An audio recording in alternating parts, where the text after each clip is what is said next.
Bien, hermanos, les voy a invitar que abran su Biblia en Primera Carta a los Tesalonicenses. Primera Carta a los Tesalonicenses, capítulo 5, y vamos a estar estudiando los últimos 6 versículos de esta carta, versículos 23 al 28. Primera Carta a los Tesalonicenses, capítulo 5, versículos 23 al 28. El sermón del día de hoy se titula Un llamado a la santidad y la comunión. Un llamado a la santidad y la comunión. Dice así, primera carta a los Tesalonicenses, capítulo 5, 23 al 28. Y el mismo Dios de paz os santifique por completo, y todo vuestro ser, espíritu, alma y cuerpo, sea guardado irreprensible para la venida de nuestro Señor Jesucristo. Fiel es el que os llama, el cual también lo hará. Hermanos, orad por nosotros. Saludad a todos los hermanos con ósculo santo. Os conjuro por el Señor que esta carta se lea a todos los santos hermanos. La gracia de nuestro Señor Jesucristo sea con vosotros. Amén.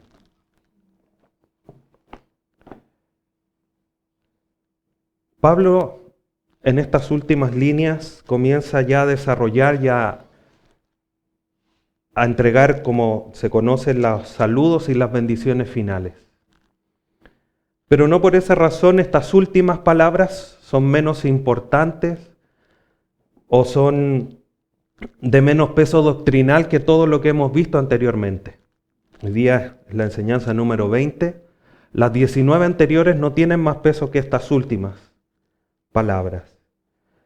Y Pablo, que comienza ya a despedirse en esta primera carta, empieza a entregar o culmina entregando importantes ordenanzas para nuestra vida cristiana. No por ser bendiciones finales o saludos finales son de menos relevancia. Siguen teniendo la misma relevancia que todas las ordenanzas que vimos incluso la semana pasada, recordando aquello que decía David Burt. ¿Qué cambios, qué transformaciones habría en algunas iglesias si obedecieran estas ordenanzas? Citábamos a David Burt. Y estas últimas palabras nos hacen o nos deben llegar a preguntarnos lo siguiente, como ya hemos leído. ¿Qué aspectos de mi vida debo seguir mejorando respecto de la santidad y la comunión? Estamos claros que no estamos en la perfección, estamos en vía de la perfección. Y que esa perfección la vamos a alcanzar cuando Jesucristo venga. Como dice la carta a los Filipenses en el capítulo 1, que el que comenzó la buena obra la culminará en el día de Jesucristo. Pero ¿qué es lo que debe mejorar yo? La obra es de Dios en nosotros. Eso no quiere decir o no anula la responsabilidad que tenemos nosotros de hacer, nosotros de tomar la acción. Como lo he dicho en otras ocasiones, yo no quiero ser un actor pasivo, un actor que aparece en una película sentado. Yo quiero ser un actor que actúa en el plan de Dios para mi vida. No que sentarme en los laureles y sentir, Dios, aquí estoy, hazme, transfórmame, sin mover yo ni un dedo. No porque Dios necesite ayuda, sino porque Dios demanda mi responsabilidad de mejorar en mi vida cristiana. Por lo tanto, vamos a ver hoy día entonces estos aspectos, estos mandatos que debemos mejorar tanto en nuestra vida de santidad como en nuestra vida de comunión. Versículo 23. Y el mismo Dios de paz os santifique por completo. Parte diciendo en esta sección nuestro querido apóstol Pablo y su equipo misionero que está ahí en Tesalónica. Y si hay una necesidad central para la vida cristiana, sin dejar las otras de lado, si hay una necesidad central, esa es la santidad. Porque sin santidad nadie verá al Señor. Todas las demás son importantes, por supuesto que sí, pero la santidad es esencial. Y esta debe ser parte de la naturaleza del creyente, porque somos nuevas criaturas. creados en la justicia y la santidad de la verdad, como dice Efesios capítulo 4. Por lo tanto, la santidad debe ser una de las características esenciales, de las características que hacen la diferencia respecto de otras personas. Insisto, o reitero, no porque seamos mejores, no porque seamos lumbreras en cuanto al Evangelio, sino porque es lo que Dios demanda de nosotros, por el hecho de ser nuevas criaturas. Ahora, si bien en una responsabilidad nuestra, también nosotros debemos de reconocer que la santificación no es una obra que hagamos por nuestro esfuerzo, es una obra que es de Dios en nosotros. Por eso Pablo aquí comienza casi como en una oración, pidiéndole a Dios, el mismo Dios de paz os santifique por completo. Esto, hermanos, como decía, no anula la responsabilidad que nosotros tenemos de nuestro esfuerzo, de la responsabilidad de dar frutos, pero la obra es de Dios.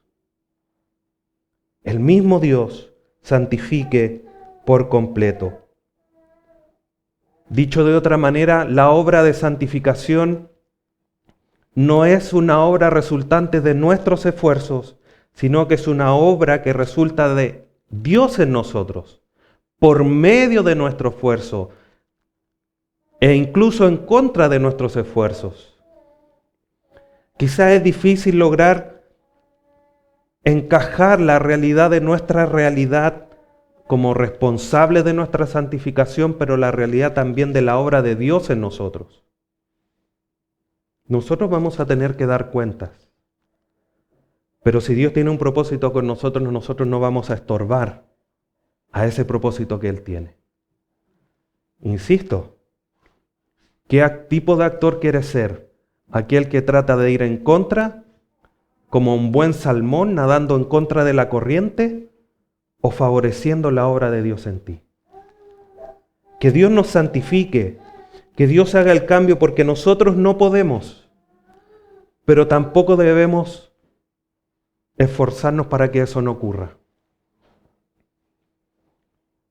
Tenemos la responsabilidad de buscarla, y nuestra mayor responsabilidad es ser dependientes de la obra divina, no de otra forma. En medio de las turbulencias de la vida del creyente es el Dios de paz el que nos va a cambiar, el que nos va a santificar. Es interesante cómo Pablo aquí lo menciona, el mismo Dios de paz. Si recordamos lo que dice Romanos capítulo 5, versículo 1, dice, justificados pues por la fe, tenemos paz para con Dios por medio de nuestro Señor Jesucristo. Éramos enemigos, éramos contrarios, no teníamos ciudadanía, no teníamos Dios, no teníamos Salvador, como dice Efesios capítulo 2. Pero el Dios de paz que envió a su Hijo por medio de la fe que Él nos da, nos reconcilia.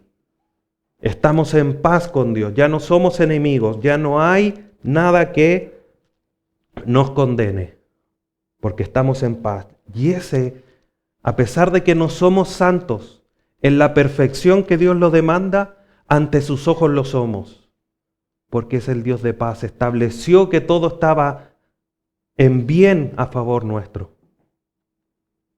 Por eso esto nos tiene que traer no solamente la inquietud de trabajar en santidad, pero la tranquilidad que nuestra santidad está en las manos de Dios y se va a hacer. Y a pesar de que luchamos contra el pecado con nuestras debilidades, y que muchas veces pensamos, otra vez le fallé a Dios, estamos en paz con Dios, porque estamos en Cristo Jesús. Y Él va a completar la obra. Esa realidad de la obra completa y eterna de Cristo y que nos trae paz, es la que nos hace descansar en la paz de Dios y que vamos a alcanzar la santificación completa para nuestra vida. El mismo Dios de paz os santifique por completo. Y continúa diciendo el versículo 23, y todo vuestro ser, espíritu, alma y cuerpo sea guardado irreprensible para la venida de nuestro Señor Jesucristo.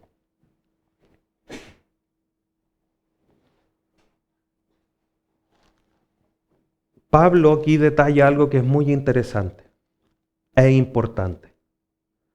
La santidad que Pablo está deseando del pueblo de Dios tiene que ser íntegra, tiene que ser completa, tiene que ser una santificación total del creyente. Y para enfatizar a Pablo esa realidad es que menciona lo que acabamos de leer. Y todo vuestro ser, espíritu, alma y cuerpo. Muchos ocupan este texto para manifestar o proclamar la realidad de que nuestro cuerpo es un ser tripartito, cuerpo, alma y espíritu. Pero más allá de entrar en esa sana discusión, lo que Pablo aquí está tratando de manifestar es que todo lo que nosotros somos, la integralidad de nuestro ser, sea la parte física, sea la parte espiritual, tiene que ser santa, tiene que llegar a ser delante de Dios irreprensible. No es solamente nuestros actos, también nuestros pensamientos. No son solamente nuestras ideas, sino que también nuestras acciones. Todo lo que nosotros somos tiene que ser santo delante de Dios e irreprensible. Y eso es lo que debemos destacar de este texto. Tenemos una parte física, tenemos una parte espiritual, y ambos tienen que tener una santificación total e íntegra. Y aquí la pregunta caería, o la duda, el cuestionamiento sería, ¿pero cómo yo voy a alcanzarlo? Y esta realidad de la irreprensibilidad, que es ser sin mancha o sin culpa, está justamente en el Dios de paz. Porque Él nos escogió antes de la fundación del mundo para que fuésemos puros y sin manchas delante de Él. Ese es su propósito, Efesios capítulo 1. Y ese propósito de Dios, ¿podríamos decir que no se va a cumplir? Se va a cumplir. Porque Él es el que nos guarda, porque Él es el que hace la obra en nosotros. Judas 24. Y aquel que es poderoso para guardaros sin caída y presentaros sin mancha delante de su gloria con gran alegría. Ese es nuestro Dios. En esa obra descansamos. Al igual que Filipenses capítulo 1, versículo 6. Estando persuadido de esto, dice Pablo, que el que comenzó en vosotros la buena obra, la perfeccionará hasta el día de Jesucristo. Él es el que nos guarda, Él es el que nos sustenta, Él es el que obra en nosotros. Por lo tanto, esta realidad de decir yo no soy irreprensible, nunca lo voy a hacer porque estoy en una naturaleza caída, desaparece frente a la realidad de que Dios es el que obra en nosotros. Es Dios el que nos asegura que nos va a presentar delante de Él sin mancha y sin arruga, sin culpa, irreprensibles. Esto es la letra chica para pecar, para proveer para los deseos de nuestra carne, por supuesto que no. Como dice Romanos 8, ¿qué pues diremos? ¿Sigamos pecando porque ya estamos libres, ya el Señor nos salvó? De ninguna manera, si hemos muerto al pecado, ¿cómo vamos a seguir viviendo en él? Dice Pablo más o menos con esas palabras. Samuel Pérez Millo comenta lo siguiente: la santificación es progresiva, pero será completa en el día en que seamos trasladados a la presencia del Señor.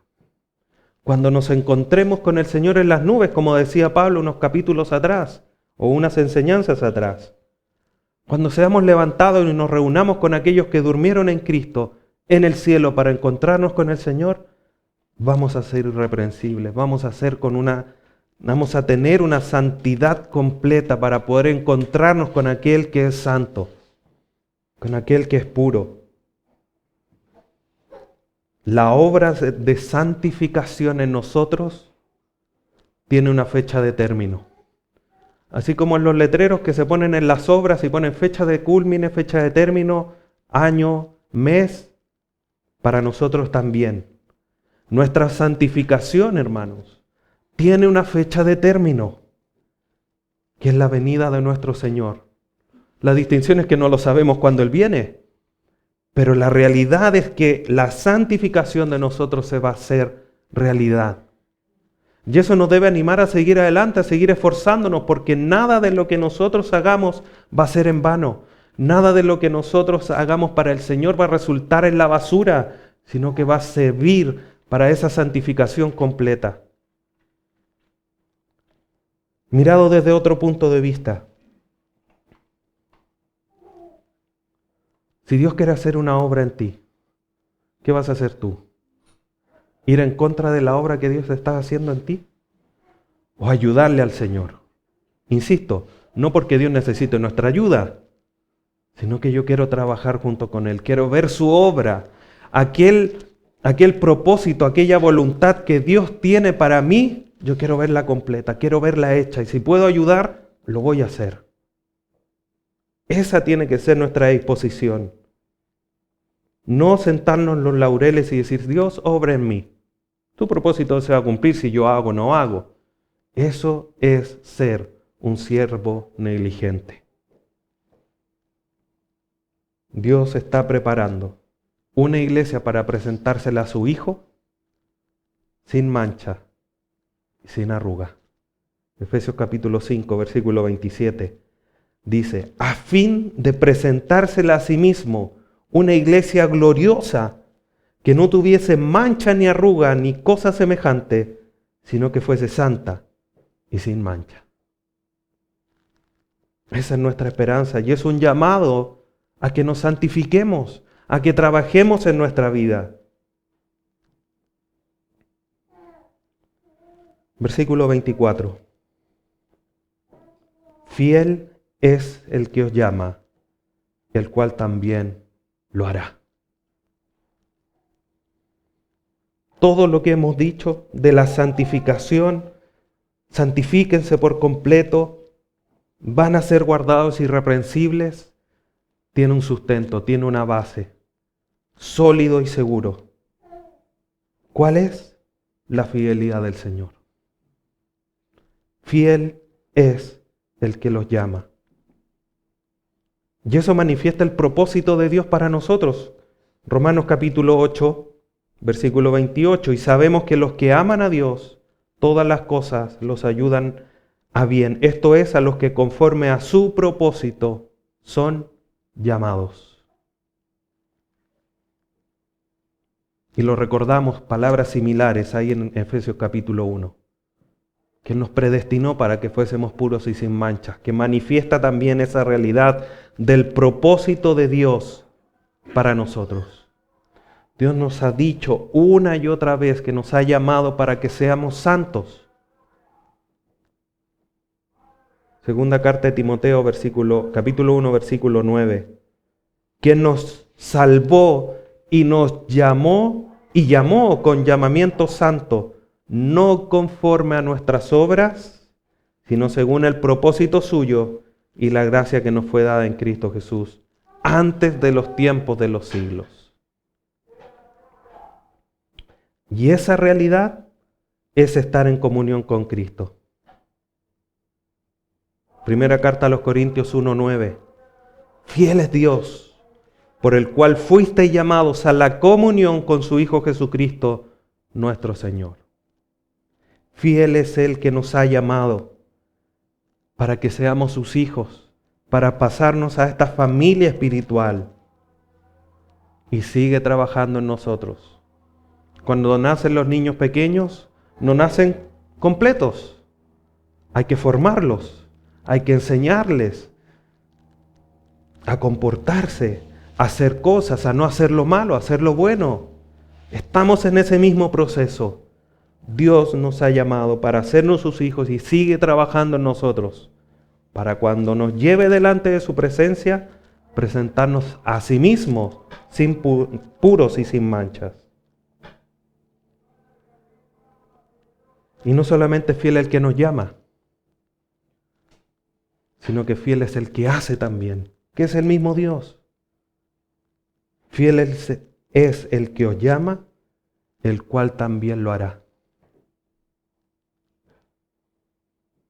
Dios lo ha prometido, hermanos. Dios lo ha prometido. Y como Él lo ha prometido, lo va a cumplir. ¿Por qué? Porque Él es fiel. Dos pasajes, Deuteronomio, capítulo 7, versículo 9. Dice, conoce pues que Jehová tu Dios es Dios, Dios fiel, que guarda el pacto y la misericordia a los que le aman y guardan sus mandamientos hasta 1000 generaciones. Ese Dios. Segunda Timoteo 2:13. Si fuéramos infieles, Él permanece fiel. Él no puede negarse a sí mismo. Ese es nuestro Dios, el Dios fiel, el Dios que ha dicho, los voy a llamar y los voy a transformar. Y lo prometo, porque el que comenzó la buena obra la culminará. Dios no deja obras a medias. Él nos va a transformar.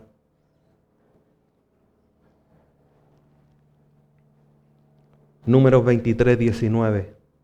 Dice, Dios no es hombre para que mienta, ni hijo de hombre para que se arrepienta. Él dijo, ¿y no hará? ¿Habló y no lo ejecutará? Si Dios lo dijo, se hace. Imagínense, hermanos, que cuando no existía nada, Dios dijo, hágase la luz. ¿Y qué sucedió? Se hizo la luz. La nada respondiéndole a Dios. Y nosotros vamos a ser tan insensatos que Dios nos dice, este es mi propósito, esto es lo que Dios quiere para ustedes, y no lo va a hacer. Dios lo va a hacer. Si Dios ha dicho, yo voy a hacer que ustedes sean un pueblo santo y me los voy a presentar santos, sabiendo que Dios lo va a hacer, insensato es de nuestra parte no favorecer esa obra y ir en contra de ella. Hermanos, Dios fiel es el que os llama, el cual también lo hará. Esta es nuestra prenda de seguridad, la fidelidad de Dios, y que nos va a presentar irreprensibles y santos en su venida. Porque si fuese por nuestras obras, cuando el Señor venga y diga, levántense mis hijos santos, anclados al suelo nos quedaríamos. Pero fiel es Dios, que nos va a presentar santos y sin mancha. Versículo 25. Luego de este llamado a la santidad, Pablo comienza y detalla un llamado a la comunión entre los hermanos. Y Pablo comienza diciendo en esta serie de mandatos, de frases cortas, primero a pedir algo que ya lo ha pedido. El versículo 25 dice, hermanos, orad por nosotros. Hace un par de versículos atrás ya había dicho, orad sin cesar. Pero ahora Pablo manifiesta este mandato especial, esta petición especial, pero también concreta. No es solamente oren como la acción, como la disciplina que tiene que tener el creyente, sino que hay una petición precisa. Tanto Pablo como su equipo misionero se encuentran en una faena misionera. Están en Tesalónica, fueron a Atenas, están viajando en todo ese sector de Grecia, Macedonia, etc. Y Pablo le dice, oren por nosotros, para que Dios nos dé, como lo dijo en otras cartas, para que Dios nos dé de nuevo, para tener valentía, para tener palabra de Dios, para ir a presentar el Evangelio.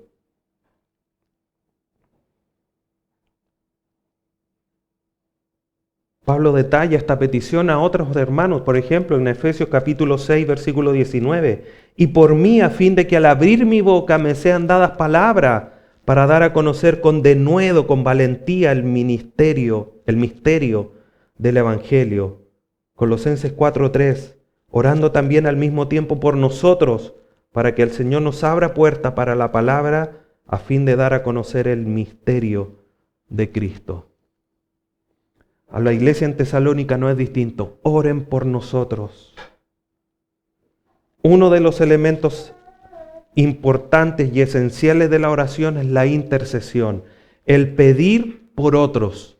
Interceder por las peticiones de otros. Y debemos ser concretos como lo hemos estudiado en nuestras peticiones.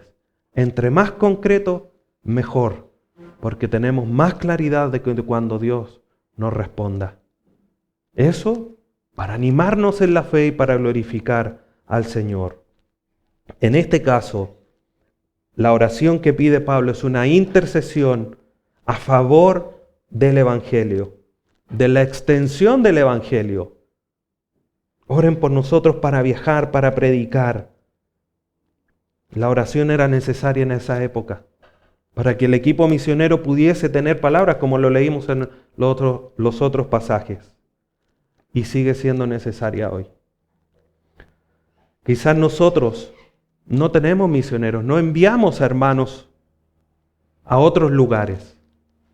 Pero por ejemplo tenemos conocidos que sí van. Y aunque no los tuviésemos, ¿cuánto estamos orando por las misiones, por el evangelismo?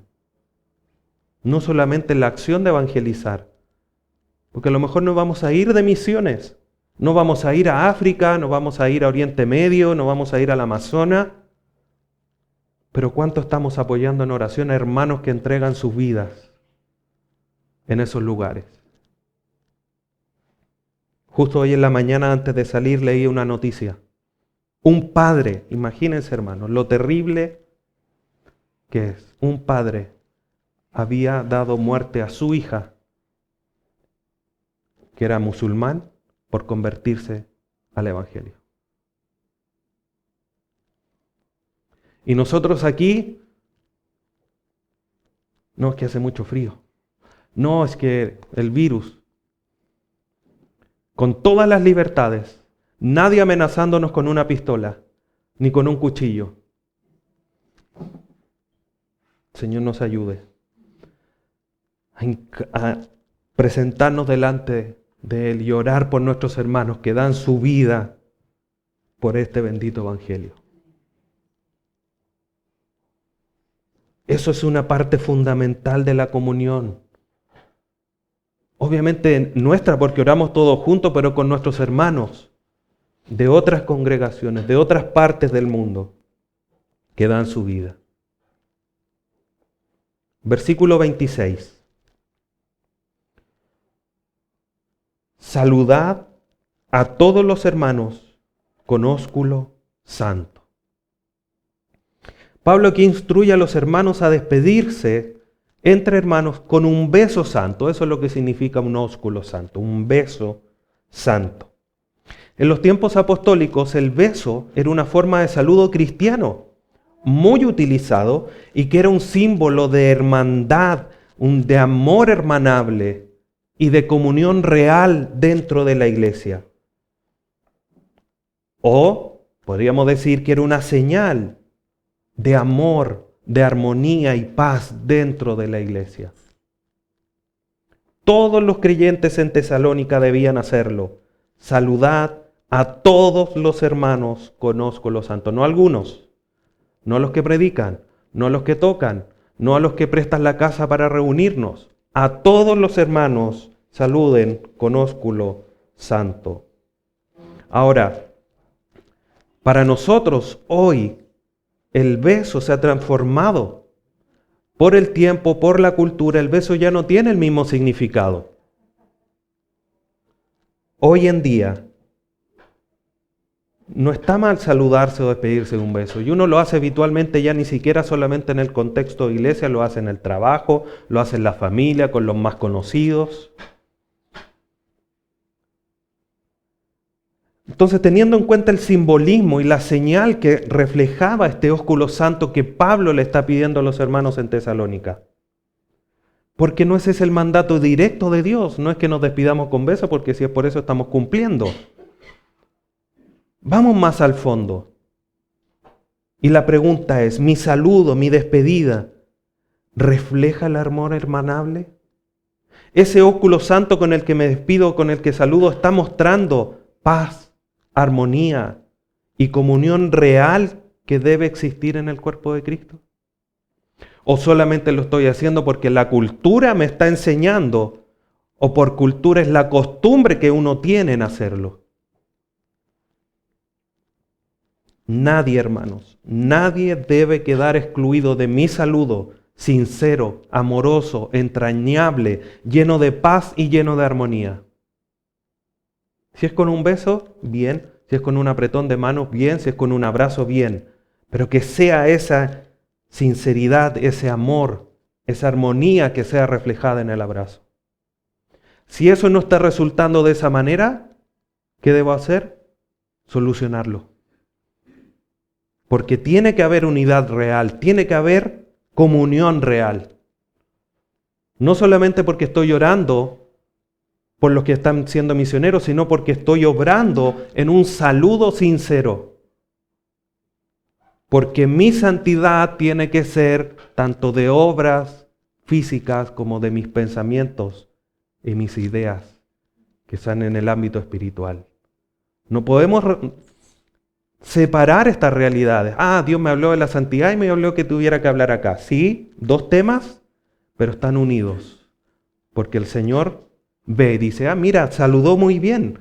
Y visiblemente nosotros decimos, sí, el hermano está saludando. Pero ¿quién escudriña los corazones? Es Dios. Y Él sabe perfectamente cuáles son nuestros pensamientos y nuestros deseos del corazón cuando saludamos o nos despedimos de alguien. Y esto no solamente el saludo y la despedida, el trato entre nosotros debe ser con amor, con armonía, con paz. Un llamado a la comunión. Versículo 27. Os conjuro por el Señor que esta carta se lea a todos los santos hermanos. Pablo está pidiendo algo muy sencillo, que la carta que él está escribiendo junto con el equipo misionero se lea ante todos los hermanos de Tesalónica. Conjuro, que suena una palabra muy potente, significa ordenar solemnemente, es obligar con autoridad. Y eso implica sanciones si se incumple el mandato. A ese nivel le está diciendo. Es un mandato santo, un mandato apostólico que está dejando Pablo escrito.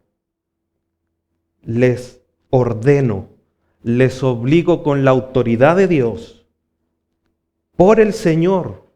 Y ahí vemos la seriedad del llamado. Os conjuro, les obligo, les ordeno por el Señor, no por lo que yo estoy haciendo, no porque yo la esté escribiendo, sino que por el Señor, que es el dueño de la iglesia, la cabeza de la iglesia, que esta carta se lea a todos los santos hermanos. ¿Por qué es tan importante? Porque la carta que Pablo está escribiendo junto con su equipo misionero contiene instrucciones, contiene ordenanzas, contiene doctrina, contiene consejos que deben ser entregados a la iglesia en su plenitud. Nadie debe quedar fuera. Nadie. Ni los niños, ni los niños. Todos, desde los más ancianos hasta los más pequeños. Por eso las cartas cuando se escriben para la iglesia completa. Cuando Pablo escribe la carta a los Efesios, como ya la hemos estudiado, le dice, Padre, no hagan enojar a sus hijos. Hijos, obedezcan. ¿Dónde están los hijos? No, que están en la sala de la escuela dominical. ¿Y cómo se van a enterar de lo que la palabra de Dios dice? A toda la iglesia tiene que ser leída esta carta, porque todo el contenido de la carta es importante para todos. No hay distinción de enseñanza.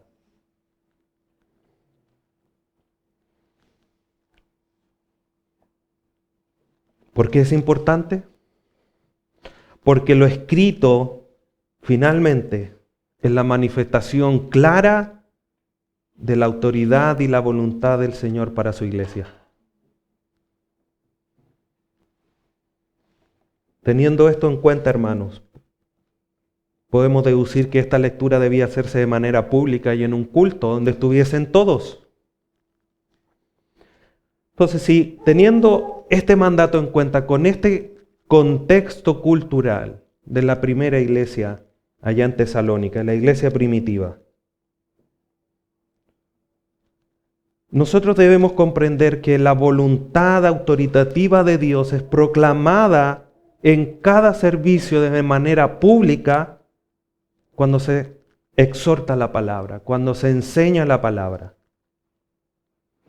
Por eso es que todo miembro de la iglesia debe estar presente en los sermones, en los cultos, para escuchar las palabras de Dios. El mandato no es léanlo en cada casa de los hermanos, es a todos juntos. La base de la enseñanza de la palabra de Dios es enseñar no solamente la voluntad de Dios para la iglesia, para cada uno de manera particular, sino que también de entregarle la responsabilidad a cada creyente. Porque nosotros como pastores tenemos la responsabilidad de enseñar, de guiar, pero ustedes también como hijos de Dios tienen la responsabilidad delante de Dios de obedecer lo que de aquí se enseña. Porque si no, es que a mí nadie me dijo, es que a mí nadie me enseñó. La palabra de Dios es clara. Más habiendo, hermanos, entendido y estudiado lo que es la membresía y el compromiso que eso significa. La palabra de Dios es esencial y central. 3 mandatos que nos demandan un llamado a la comunión. Orar, saludarnos y escuchar la palabra de Dios. Comunión. ¿Eso dónde se hace? En la iglesia. Como edificio, ¿no es cierto? Sabemos que la iglesia somos nosotros. Versículo 28. Pablo aquí ya se despide. Las últimas palabras. La gracia de nuestro Señor Jesucristo sea con vosotros. Amén. Y Pablo culmina con esta bendición final. Y dicha bendición no proviene de Pablo, proviene de el Señor, que es la cabeza de la iglesia. La gracia de nuestro Señor Jesucristo. Esa gracia, hermanos, es la que nos salva. Efesios 2, 8 y 9. Por gracia sois salvos, por medio de la fe. Y esto no de vosotros, pues es don de Dios, no por obras, para que nadie se gloríe. Es la gracia de nuestro Señor Jesucristo la que nos salva, la que nos permite estar aquí y decir somos parte de la iglesia, somos la familia de Dios. Pero esta gracia también es la que nos capacita. Primera carta a los Corintios, capítulo 15, versículo 10, dice Pablo aquí escribiendo: pero por la gracia de Dios soy lo que soy. No por otra cosa, la gracia es la que me capacita. Entonces Pablo le está entregando esta gracia que nos salva y nos capacita, esté con todos nosotros, porque la necesitamos. porque se aparta esa gracia y ya no somos salvos. Se aparta esa gracia y ya perdemos toda posibilidad de hacer lo que debemos hacer, porque es esa gracia la que nos capacita. Esa gracia tiene que estar en la iglesia, por supuesto que sí, porque si no la iglesia no puede hacer lo que la iglesia tiene que hacer. Pero además de eso, no podemos dejar de pasar cómo es que Pablo menciona la gracia de nuestro Señor Jesucristo. Pablo aquí de una manera, obviamente guiado por el Espíritu Santo, reconoce a nuestro Jesús, nuestro Salvador, con 3 títulos. Señor, ¿por qué Señor? Porque es el dueño, porque Él es el Dios. Es Dios, el mismo que el Padre. Jesús, porque es nuestro Salvador, salva a los pecadores, y también Cristo, porque es nuestra esperanza de gloria. Estos 3 títulos, nuestro Señor Jesús Cristo, reconocen a nuestro Señor Jesús, pero también lo vinculan con la iglesia, porque estos 3 títulos se hacen realidad, porque Él es el dueño de la iglesia, el que hace la iglesia porque salva a los que forman la iglesia, a los pecadores, y es nuestra esperanza de gloria, como lo veíamos anteriormente. O como dice Colosenses capítulo 1, es Cristo nuestra esperanza de gloria. Y Él, como dueño, salvador y nuestra esperanza, es el que por su gracia nos hace vivir y nos hace esperarle para cuando Él vuelva. Toda la iglesia necesita la gracia del Señor Jesucristo de forma diaria y permanente. Por lo tanto, hermanos, para ir concluyendo, Pablo ha entregado estas últimas directrices a la iglesia. Y quiero dejarles ahora algunas preguntas de reflexión para meditar.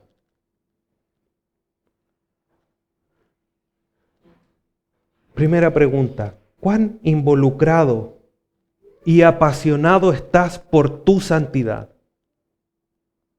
¿Cuán comprometido estás con ella? Preguntas reflexivas que cada uno la pensará durante el transcurso del día, de la semana. Pero quiero dejarlas en tu corazón, hermano. Segunda pregunta: ¿cuánto te anima la fidelidad de Dios para seguir preparándote para su venida? ¿Cuánto espacio ocupan las misiones y el evangelismo en tus oraciones habituales?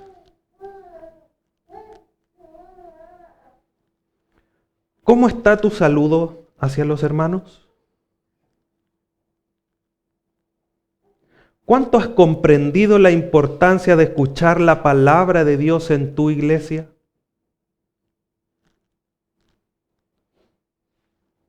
¿Está tu vida dependiendo cada día más y más de la gracia de Dios?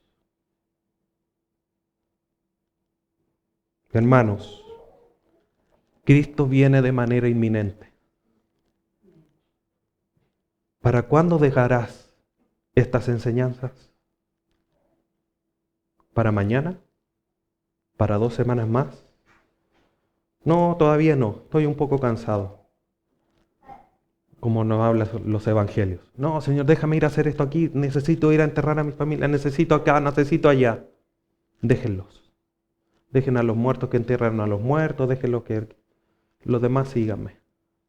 ¿Para cuándo vamos a dejar estas enseñanzas? Un llamado a la santidad y a la comunión. Que por la misericordia de Dios, cuando Él venga, nos halle haciendo así. Oremos. Padre Santo, te agradecemos en esta hora por tu palabra.